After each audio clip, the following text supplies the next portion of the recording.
Hello বন্ধুরা, আজকে নলেন গুড় কীভাবে তৈরি হয় সেই বিষয়টা আজকে তুলে ধরবো। আজকে সরাসরি আপনারা দেখতে থাকুন নলেন গুড় কীভাবে তৈরি হচ্ছে। এই হচ্ছে নলেন গুড় তৈরি হচ্ছে। নলেন গুড় কীভাবে তৈরি হচ্ছে, যিনি তৈরি করছেন ওনার কাছ থেকে আজকে আমরা সরাসরি জেনে নেব কীভাবে নলেন গুড় তৈরি করেন আর কীভাবে খেজুর গাছে কেটে রস তৈরি করেন সেটাও ওনার কাছ থেকে সরাসরি আজকে জেনে নেব। আচ্ছা, এটা কি নলেন গুড়? হ্যাঁ, এটা কিভাবে তৈরি করলেন?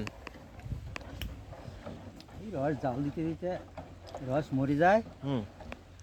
তারপরে যখন গুড়ের ফোট আসে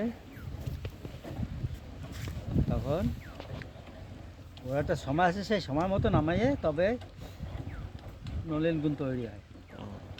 তাকে আর আবার বীজ মারতে হয়, বীজ মেরে আচ্ছা, তারপরে তোমার নলেন গুড় তৈরি হয়। আর খেজুর গাছের গাছ কাটার যে বিষয়টা সেটা কি নিজেকেই করতে হয়? হ্যাঁ, এটা অরিজিনাল নলেন গুড়, তাই তো? হ্যাঁ, হ্যাঁ। বাহ, খুব সুন্দর।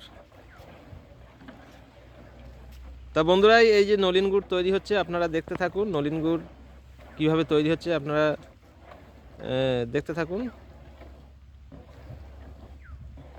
পুরো কমপ্লিট হয়ে গেলে তারপরে আমরা দেখব কিভাবে প্রকৃত নলেন গুড় তৈরি হয়। এই রংটা এই দেখুন বন্ধুরা, নলেন গুড় প্রায় তৈরি হয়ে গেছে। আচ্ছা, এ তো খুব খুব সেন্ট দেখছি। হুম, তা কিলো কত করে বিক্রি করেন? 300 টাকা। তা আমরা মার্কেটে যেটা কিনি তার থেকে তো এরকম সেন্ট একটু বিন্দু মাত্রও পাই না। তা দেখছি। এটা একবারে অরিজিনাল যে, এর ভিতরে কোনো ভেজাল নেই। আচ্ছা,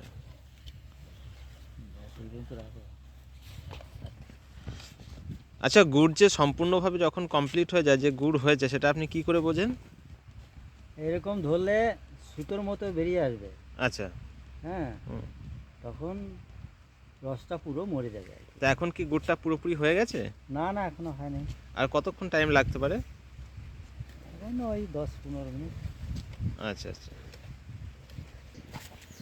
তা এই হচ্ছে বন্ধুরা নলেন গুড় কীভাবে তৈরি হলো, সম্পূর্ণভাবে তৈরি হয়ে গেছে দেখুন। এবং নলেন গুড় থেকে পাটালি, অরিজিনাল পাটালি কীভাবে তৈরি হচ্ছে তিনি সরাসরি আমাদের আজকে বলবেন। এটা কি পাটালি হচ্ছে নাকি? বীজ পড়লে পাটালি হবে। আচ্ছা। যদি ভালো ঠান্ডা হয় তাহলে পাটালি করা যায়। তা এখানে মোটামুটি 5 থেকে 6 কিলো নলেন গুড় রয়েছে। তা আজকে ছিল ভিডিওটা এই পর্যন্ত। যদি আপনাদের কোনো মন্তব্য থাকে কমেন্ট বক্সে কমেন্ট করে জানাবেন। সবাই ভালো থাকবেন, নমস্কার।